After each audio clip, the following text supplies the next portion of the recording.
Hello friends, मैं हूं सिमरन।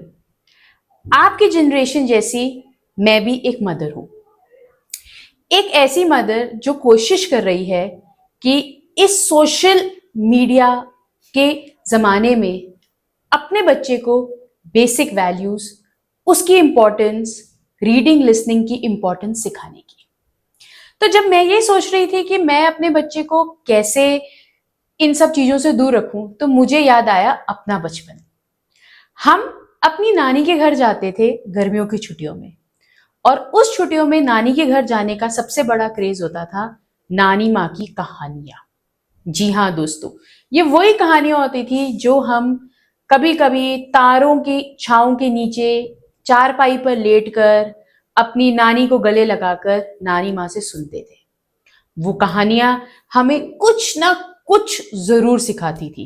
चाहे वो एक लेसन होता था पंक्चुअलिटी के ऊपर, लेसन होता था फ्रेंडशिप के ऊपर, या फिर वो एक लेसन होता था कि कैसे आपको अपने रिलेशंस को वैल्यू करना है। उस नानी की कहानियों में हमें कहीं ना कहीं कुछ ऐसी चीजें मिल जाती थी, या हमने कुछ ऐसी चीजें सीखी हैं जो हमें आज भी काम आती हैं।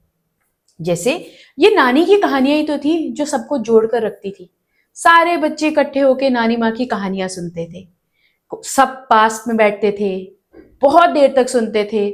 जब एक कहानी खत्म हो जाती थी तो हम कहते थे नानी माँ एक कहानी और, फिर वो खत्म हो जाती थी तो हम कहते थे नानी माँ एक कहानी और।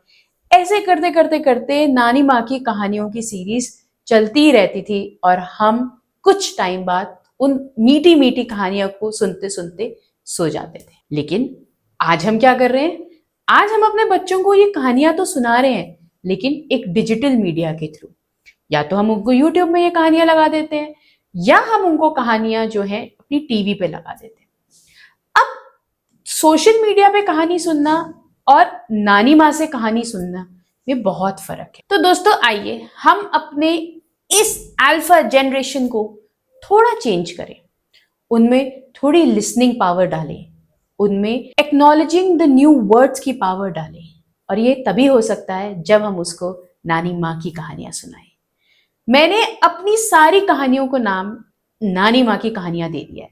रीजन भी, आजकल हम मेट्रोज में रहना ज्यादा पसंद करते हैं, और हमारे पेरेंट्स जो हैं वो किसी ना किसी गांव में या एक स्मॉल टाउन में रह रहे हैं, जहां हमारी अपनी कमिटमेंट्स की वजह से हम रेगुलरली उनके पास जा नहीं पा रहे।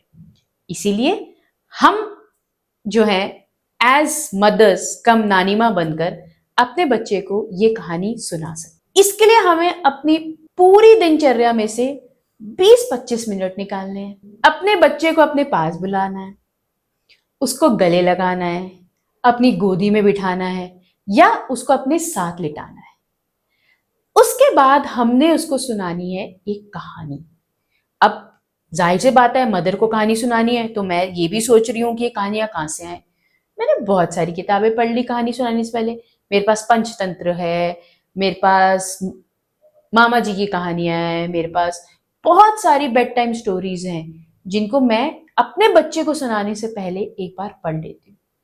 अब जब मैं अपने बच्चे को अपने सीने से लगाकर उसको वो कहानी सुना रही हूँ, तो सबसे बड़ी बात क्या हो रही है? मैं और मेरा बच्चा दोनों सिक्योर्ड हैं। हमारा एक बॉन्ड बन रहा है कि हाँ, ये 20 मिनट हाँ मैं और मेरे बच्चे के लिए। जैसे जैसे मैंने उसको कोई स्टोरी नरेट करनी स्टार्ट कर दी, वैसे वैसे वो उस कैरेक्टर में घुलता जा रहा है। मेरा बच्चा और मैं इमेजिन कर रहे हैं कि उस स्टोरी के हम ही एक पार्ट हैं। मैं ही उस स्टोरी का पार्ट हूं, और मेरा बच्चा भी एक स्टोरी का पार्ट है। जब हमने वो स्टोरी सुन ली, हमने 5 मिनट रिलैक्स करा, और क्योंकि मैं उस समय स्टोरी टेलर थी, तो मैंने अपने बच्चे से पूछा कि हाँ जी बताओ आपने क्या सीखा। तो अपने मीठे मीठे शब्दों का एक वाक्य बनाकर आपका बच्चा बताएगा कि मैंने इस स्टोरी से ये सीखा। अब जब उसने एक चीज सीख ली, अब as a story teller cum mother cum नानी माँ रोल, मेरी एक ड्यूटी है कि मैं उसको समझाऊं कि जो आपने ये चीज सीखी है, वो चीज आप अपनी डेली लाइफ में कैसे यूज कर सकते हैं। एक नहीं, अनेकों यूज है इस बेड टाइम स्टोरीज का, इस नानी माँ की स्टोरीज का। आप देखिए, जैसे हम इसको रूटीन में डालना स्टार्ट कर देंगे, वैसे ही पूरा दिन हमारा बच्चा इस समय का इंतजार करेगा, इन नानी माँ की कहानियों का इंतजार करेगा जो उसकी माँ उसको सुनाई। सुनते रहें मेरा पॉडकास्ट और अपने बच्चों को स्टोरी सुनाते रहें।